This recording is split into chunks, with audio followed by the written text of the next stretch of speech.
Hello everyone, welcome back to my channel and welcome back to my another new blog. তো কেমন আছো তোমরা? আশা করি ভালো আছো, সুস্থ আছো। আর আমিও মোটামুটি ভালো আছি। তো যেটাই হোক, আমি আজকে তোমাদের সাথে শেয়ার করবো আমাদের বিয়েটা, মানে আমার বিয়েটা অ্যাকচুয়ালি সাডেনলি হয়েছে। হ্যাঁ, আর কেমনে কিভাবে কি করে হয়েছে আমি চাই যে আজকে পুরো ভিডিওটা তোমাদের সাথে শেয়ার করতে। তো যাই হোক, আমার যখন প্রথম আমার জন্য বিয়ের আলাপ দেওয়া হয় তোমার দাদাদের ঘর থেকে, তার 15 দিন আগে আমার জন্য লামডিং থেকে একটা আলাপ গিয়েছিল। আর কিছু কারণবশত মানে ছেলের ঘরে কিছু প্রবলেমের জন্য আমাদের মা বাবার পছন্দ হয়নি। তো ওই ছেলেটা চাকরি করতো, তো যেটাই হোক পছন্দ হয়নি। তো তারপর মানা করে দিয়েছে আমাদের ঘর থেকে। তারপর আমি চলে গেছিলাম দিদিমের ঘরে ঘুরতে, মানে জোরহাট। তো দিদিভাই ঘরে যাওয়ার পর সাডেনলি একদিন মা আমাকে কল করে বললো যে একটা ছেলের আলাপ দিয়েছে লামডিং থেকে, দেখবি নাকি। আমি বললাম যে না, আমি এখন বিয়েটিয়ে করবো না, প্লিজ তোমরা এরকম আর ফটো আমাকে সেন্ড করো না। তো মা বললো যে একবার দেখ ফটোটা। তো আমি বললাম আচ্ছা ঠিক আছে, তুমি যখন এতবার বলছো, আর আমি সত্যি কথা, আমি আমার মা বাবার কথা কখনো ফালাই না। তো যার জন্য মা বাবা বললো যে দেখ। তো বললাম যে ঠিক আছে, সেন্ড করো ফটোটা। সেন্ড করলো ফটোটা। সেন্ডটা করার পর আমি তোমাদের দাদার ফটো দেখে বললাম ওয়াও গাইস, মানে কি বলবো আমি, ও এত টল, এত হ্যান্ডসাম, মানে আমার সিরিয়াসলি আমার এত বেশি ভালো লেগেছে ফটোটা দেখে, মানে আমি কি বলবো, আমি মানে তখনই ফিদা। তারপর আমি ফটোটা দেখে আমার মাকে রিপিট কল করলাম যে মা, ছেলে তো খুব সুন্দর, খুব ভালো লেগেছে তোমার দাদার ফটোটা দেখে, ফটোটা অবশ্যই তোমাদের সাথে শেয়ার করবো। তো মাকে বললাম মা আমার তো খুব ভালো লেগেছে, কিন্তু ছেলে তো মনে হয় না আমাকে পছন্দ করবে। মা বললো যে একবার ফটোটা দিয়ে তো দেখ। আর আমার এত বিচ্ছিরি একটা ফটো ওদের ঘরে সেন্ড করেছে মা। আই থিঙ্ক এই ফটোটা আমার কাছে নেই, তোমাদের দাদার ফোনে আছে, আমি দেখাবো অবশ্যই। তো ওরা ওই ফটোটা দেখে আমাকে পছন্দ করে নিয়েছে। আমি জাস্ট অবাক যে ওই ফটো দেখে আমাকে পছন্দ করেছে। আচ্ছা যাই হোক, তারপর ওরা আসবে বলছিল, আর আমি ছিলাম না ঘরে, আর আমার শরীরটাও ভালো ছিল না। তো 3বার ক্যান্সেল হয়েছে ওরা আসবে বলে, এইটা প্রবলেমের জন্য। তো তারপর ওদের ঘর থেকে ফোন টোন করা বন্ধ হয়ে গেছে আমাদের ঘরে, আর ঘটককেও ফোন করা বন্ধ হয়ে গেছে। তারপর হঠাৎ একদিন ওদের দাদা যে আমার মোবাইলে, ওদের ভাই মানে আমার মোবাইলে ফটো দিয়েছিল ওদের দাদার, হঠাৎ একদিন আমার মোবাইলে মেসেজ, মানে আমার মোবাইল থেকে বাই মিস্টেক ওদের ভাইয়ের মোবাইলে মেসেজ চলে গেছে। তো ওদের ভাই আবার রিপিট মেসেজ করলো যে মাসি কি হয়েছে, যে মেয়েটা দেখার কথা কিছু বললে না, যে মানে ওদের ভাই ভেবেছিল আই থিঙ্ক ঘটকের নাম্বার বা মেবি কিছু হবে। তো যাই হোক, আর আমার প্রোফাইল মানে হোয়াটসঅ্যাপ প্রোফাইলটা প্রাইভেট করা ছিল, আর ওদের ভাইয়ের নাম্বারটা আমার মোবাইলে সেভ ছিল না। তো যেটাই হোক, তো আমি বললাম যে না আমি মেয়ে বুঝছি, মানে আমার একটু অসুস্থ ছিল যার জন্য মানে ক্যান্সেল করা হয়েছে। তো বললো যে এখন কি আমরা আসতে পারি? তো আমি বললাম আসতে পারো, বাট এখনও আমি স্টিল নাও ঘরে নেই। তো যেটাই হোক, তারপর আমি তো ছিলাম না ঘরে, তো ঘরে ছিলাম না। তারপর দিয়ে যে ওদের ভাই বললো যে অ্যাটলিস্ট তোমরা আগে দুইজনে কথা বলে একজন আরেকজনকে বুঝে নাও, আমি আমার ভাইয়ের নাম্বারটা তোমাকে সেন্ড করছি। তো আমি বললাম না আমি কল করবো না, তোমাদের ভাইকে বলো আমাকে কল করতে, দাদাকে। তো ও আমাকে কল দিল। তারপর আমাদের কথা স্টার্ট হলো, আমরা কথা বলতে বলতে বলতে বলতে কথা স্টার্ট হলো। একদিন ওর মামার বাড়ি, আমার হাজব্যান্ডের মামার বাড়ি লঙ্কা, একদিন ও গিয়েছিল লঙ্কা। আর ওই দিন ছিল ওর বার্থডে, প্লাস মঙ্গলবার ছিল। হ্যাঁ, তো বার্থডে প্লাস মঙ্গলবার ছিল। আর তারপর দিয়ে আমি তো মন্দিরে যাই, বজরংবলী মন্দিরে প্রত্যেকটা মঙ্গলবারে।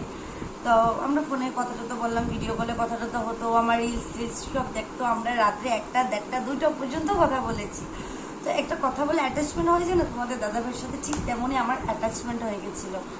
তারপর দিয়ে আমি বললাম যে ঠিক আছে, আমি অমুক, তুমি যখন লঙ্কা এসেছো আমি তো মন্দিরে যাচ্ছি, তো একবার আমরা একজন আরেকজনকে সামনের দিকে দেখে নিই, তারপর আমরা ফ্যামিলিকে বলবো যে তোমরা দেখতে আসো। তো আমাদের একটা অ্যারেঞ্জ বিকাম লাভ হয়ে গেছে আমাদের এই রিলেশনটা। তারপর আমি মন্দিরে গিয়েছিলাম, মন্দিরে আমি পুজো টুজো দিয়ে, ওর বার্থডে ছিল যেহেতু, তো আমি ওর জন্য বাতি টাতি দিয়ে পুজো টুজো দিয়ে জাস্ট এরকম করে প্রণাম করে উঠছিলাম, মানে ঘুরে দেখি তোমাদের দাদাভাই আমার পিছনে। মানে ওকে আমি বলেছিলাম যে মন্দিরে আসতে হবে না, তুমি সিন্ডিকেটের সামনে থাকো, আমরা একটু রেস্টুরেন্টে যাবো, লাইট কফি টফি, আমারও নিরামিষ ছিল ওই দিনটা, তো লাইট কফি টফি খাবো আমরা। তারপর দিয়ে তোমাদের দাদাভাই, মানে আমি জাস্ট নমস্কার দিয়ে ঘুরে দেখি তোমাদের দাদাভাই, আমি তো অবাক। তো যাই হোক, তোমাদের দাদাভাই তারপর আমাকে 100 টাকা দিয়েছিল, দিয়ে বললো যে আমার নামে পুজো দিয়েছো, এটা যাও ব্রাহ্মণকে দাও। তারপর ব্রাহ্মণকে দিলাম, নমস্কার টমস্কার দিলাম দুইজনে একসাথে। তারপর এসে গেলাম আমরা রেস্টুরেন্টে। তারপর রেস্টুরেন্টে আসার পর ও তো খুব মানে আনকমফোর্টেবল ফিল করছিল, কথা বলবে কি বলবে না, বলবে কি বলবে না। তারপর যাই হোক কথাটা তো বললাম আমরা। তো কফি খেয়েছিলাম, মনে আছে আমাদের ফার্স্ট ডেটে আমাদের কফি ছিল, অনলি ফর কফি। তারপর খুব বৃষ্টি ছিল, তারপর কফি টফি খেয়ে বের হয়ে গেলাম। তারপর তোমাদের দাদাভাইকে আমি কল দিয়ে জিজ্ঞাসা করলাম যে কি পছন্দ হয়েছে আমাকে, তো ও বললো হ্যাঁ হয়েছে। আর এখানে তো কোনো কথাই নেই, কোনো ক্যান্সেলই করা হবে না, এই বিয়ে হবেই। আমার তো আগের থেকেই তোমাকে পছন্দ, তুমি বলছিলে যে না একবার দেখানো, মানে আমি বলেছিলাম যে না আমরা একবার অ্যাটলিস্ট সামনে দেখি না একজন আরেকজনকে, তারপর আমরা বলবো। তারপর দেখা হওয়ার পর ওদের ফ্যামিলি থেকে আসলো, আমাকে দেখলো, বিয়ে ফাইনাল হলো, মানে ওদের ঘর থেকে গিয়েছে, তারপর আমাদের ঘর থেকে এসেছে। আসার পরে আমাদের ঘর থেকে 1 বছরের টাইম নিয়েছিল, কিন্তু ওদের মা বাবা মানেনি, বললো যে আমরা এতদিন ওয়েট করতে পারবো না, ঠিক আছে তোমাদের জন্য আমরা 6 মান্থটা ওয়েট করবো। তো 6 মান্থ পরে আমাদের বিয়ে ছিল। তো আমাদের 2024-এ না সরি 2023-এর জানুয়ারিতে আমার বিয়ে হয়েছিল, জানুয়ারি 17 তারিখে। তারপর তো আমাদের কথাবার্তা চলছে, দেখা সাক্ষাৎ চলছেই আমাদের। তারপর তো ফাইনালি আমাদের বিয়েটা হলো। আর সিরিয়াসলি আমাদের মানে তোমাদের দাদাকে পেয়ে আমি এত বেশি খুশি, মানে কি বলবো তোমাদেরকে, স্পিচলেস সত্যি। মানে এরকম হাজব্যান্ড হয় না। হ্যাঁ মানুষের হাজব্যান্ডের নামে তোমরা ভাবতে পারো যে হ্যাঁ হাজব্যান্ডের নামে তোর ওয়াইফ সুনাম করবে, আর যেহেতু সোশ্যাল মিডিয়া টাইপ না, তো আমি সত্যি কথা বলতে পারি, তো পাবলিক প্লেস। তো যাই হোক আমি এটা কোনো সত্যি কথা বা বানিয়ে কোনো কথা বলছি না।